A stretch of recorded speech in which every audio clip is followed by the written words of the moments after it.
ಚರ್ಚೆಗೆ ಗ್ರಾಸವಾಗುತ್ತಿದೆ ಸಿಎಂ ಸಿದ್ದರಾಮಯ್ಯ ಔತಣಕೂಟ. ಔತಣಕೂಟವೋ ಅಥವಾ ವಿದಾಯಕೂಟವೋ ಎಂಬ ಪ್ರಶ್ನೆ.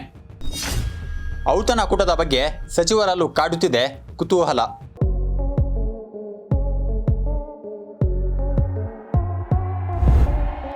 ಸೋಮವಾರ ಸಿಎಂ ಸಿದ್ದರಾಮಯ್ಯ ಅವರು ಸಚಿವರಿಗೆ ಔತಣಕೂಟವೊಂದನ್ನು ಹಮ್ಮಿಕೊಂಡಿದ್ದಾರೆ. ರಾಜ್ಯದಲ್ಲಿ ನಡೆಯುತ್ತಿರುವ ರಾಜಕೀಯ ಬೆಳವಣಿಗೆಗಳ ಹಿನ್ನೆಲೆಯಲ್ಲಿ ಈ ಔತಣಕೂಟ ಗಮನ ಸೆಳೆದಿದೆ. ಇದು ಕೇವಲ ಔತಣಕೂಟವೋ ಅಥವಾ ವಿದಾಯದ ಕೂಟವೋ ಎಂಬ ಅನುಮಾನಗಳು ಶುರುವಾಗಿವೆ. ಈಗಾಗಲೇ ಸಿಎಂ ಸಿದ್ದರಾಮಯ್ಯ ಅವರು ಸಂಪುಟ ಪುನರ್ರಚನೆಯ ಸುಳಿವನ್ನು ನೀಡಿದ್ದು, ಹೀಗಾಗಿ ಔತಣಕೂಟದ ಬಗ್ಗೆ ಕೆಲ ಸಚಿವರಲ್ಲೂ ಆತಂಕ ಕಾಡುತ್ತಿದೆ. ಹಾಗಾದ್ರೆ ಸಿಎಂ ಔತಣಕೂಟದ ಅಸಲಿ ಉದ್ದೇಶ ಏನು? ಈ ಕುರಿತು ಒಂದಿಷ್ಟು ಮಾಹಿತಿ ಇಲ್ಲಿದೆ ನೋಡಿ.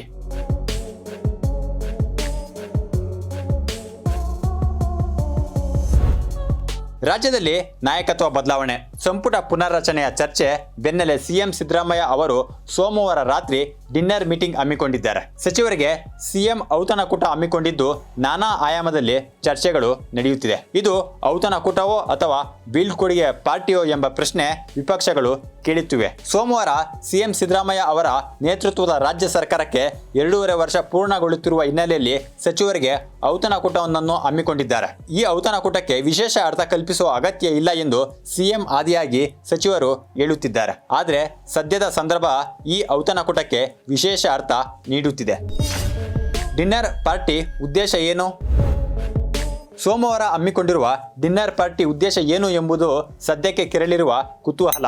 ಸಚಿವ ಸಂಪುಟ ಸಭೆಯಲ್ಲೇ ಸಿಎಂ ಸಿದ್ದರಾಮಯ್ಯ ಅವರು ಸಚಿವರಿಗೆ ಔತಣಕೂಟಕ್ಕೆ ಬರುವಂತೆ ಹೇಳಿದ್ದಾರೆ. ಈ ಸಂದರ್ಭದಲ್ಲಿ ಔತಣಕೂಟದ ವಿಶೇಷತೆ ಏನು ಎಂದು ಕೆಲ ಸಚಿವರು ಪ್ರಶ್ನಿಸಿದ್ದಾರಂತೆ. ಸರ್ಕಾರಕ್ಕೆ 2.5 ವರ್ಷ ತುಂಬುತ್ತಿರುವ ಹಿನ್ನೆಲೆಯಲ್ಲಿ ಔತಣಕೂಟವೊಂದನ್ನು ಹಮ್ಮಿಕೊಳ್ಳಲಾಗಿದೆ. ಇದರಲ್ಲಿ ವಿಶೇಷತೆ ಏನೂ ಇಲ್ಲ, ಒಟ್ಟಿಗೆ ಕುಳಿತುಕೊಂಡು ಊಟ ಮಾಡಿಕೊಂಡು ಮಾತುಕತೆ ನಡೆಸೋಣ ಎಂದು ಸಿಎಂ ಸಿದ್ದರಾಮಯ್ಯ ಹೇಳಿದ್ದಾರೆ. ವಿದಾಯಕೂಟವೋ? ಸಿಎಂ ಸಿದ್ದರಾಮಯ್ಯ ಔತಣಕೂಟವನ್ನು ನಾನಾ ರೀತಿಯ ವಿಶ್ಲೇಷಣೆ ಮಾಡಲಾಗುತ್ತಿದೆ. ರಾಜ್ಯದಲ್ಲಿ ನಾಯಕತ್ವ ಬದಲಾವಣೆ ಕುರಿತು ನಡೆಯುತ್ತಿರುವ ಚರ್ಚೆಯ ಹಿನ್ನೆಲೆಯಲ್ಲಿ ವಿದಾಯಕೂಟವನ್ನು ಈ ಔತಣಕೂಟವನ್ನಾಗಿ ಆಯೋಜನೆ ಮಾಡಲಾಗಿದೆ ಎಂಬುದು ಬಹುಮುಖ್ಯ ಚರ್ಚೆಯಾಗಿದೆ. ಸಿಎಂ ನಾಯಕತ್ವ ಬದಲಾವಣೆ ಆಗಲಿದೆ, ಹೀಗಾಗಿ ಔತಣಕೂಟಕ್ಕೂ ಸಿಎಂ ನಾಯಕತ್ವ ಬದಲಾವಣೆಗೂ ನಂಟು ಇದೆ ಎಂದು ವಿಪಕ್ಷ ನಾಯಕರು ಅನುಮಾನ ವ್ಯಕ್ತಪಡಿಸಿದ್ದಾರೆ. ಸಿಎಂ ಸಿದ್ದರಾಮಯ್ಯ ಅವರು ರಾಜೀನಾಮೆ ಕೊಡುತ್ತಾರೆ. ಈ ನಿಟ್ಟಿನಲ್ಲಿ ಸಚಿವರಿಗೆ ಔತಣಕೂಟವನ್ನು ಹಮ್ಮಿಕೊಳ್ಳಲಾಗಿದೆ ಎಂಬುದು ಅವರ ವಾದವಾಗಿದೆ. ಸಚಿವರಿಗೆ ವಿದಾಯಕೂಟವೋ?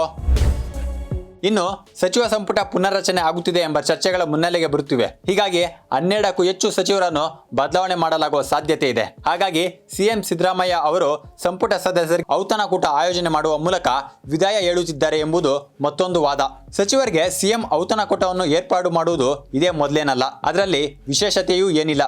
ಆದರೆ ಸದ್ಯ ನಡೆಯುತ್ತಿರುವ ಬೆಳವಣಿಗೆಗಳ ಹಿನ್ನೆಲೆಯಲ್ಲಿ ಈ ಔತಣಕೂಟ ಗಮನ ಸೆಳೆಯುತ್ತಿದೆ. ಈಗಾಗಲೇ ಸಿಎಂ ಸಿದ್ದರಾಮಯ್ಯ ಅವರ ಸಂಪುಟ ಪುನರ್ರಚನೆಯ ಸುಳಿವನ್ನು ನೀಡಿದ್ದಾರೆ. ಅಲ್ಲದೆ ಸಾಕಷ್ಟು ಆಕಾಂಕ್ಷಿಗಳು ಸಂಪುಟಕ್ಕೆ ಸೇರ್ಪಡೆ ಆಗುವ ಪ್ರಯತ್ನದಲ್ಲಿದ್ದಾರೆ. ಇನ್ನು ಕೆಲ ಸಚಿವರನ್ನು ಸಂಪುಟದಿಂದ ಕೈಬಿಡಬೇಕಾದ ಅನಿವಾರ್ಯ ಸ್ಥಿತಿ ಇದೆ. ಈ ಹಿನ್ನೆಲೆಯಲ್ಲಿ ಸಿಎಂ ಸಿದ್ದರಾಮಯ್ಯ ಔತಣಕೂಟದಲ್ಲಿ ಸಚಿವರಿಗೆ ಈ ಬಗ್ಗೆ ಸುಳಿವನ್ನು ನೀಡುವ ಸಾಧ್ಯತೆ ಇದೆ. ಆದರೆ ಅಂತಿಮವಾಗಿ ಹೈಕಮಾಂಡ್ ಏನು ನಿರ್ಧಾರ ಕೈಗೊಳ್ಳಲಿದೆ ಎಂಬುದು ಕುತೂಹಲಕ್ಕೆ ಕಾರಣವಾಗಿದೆ.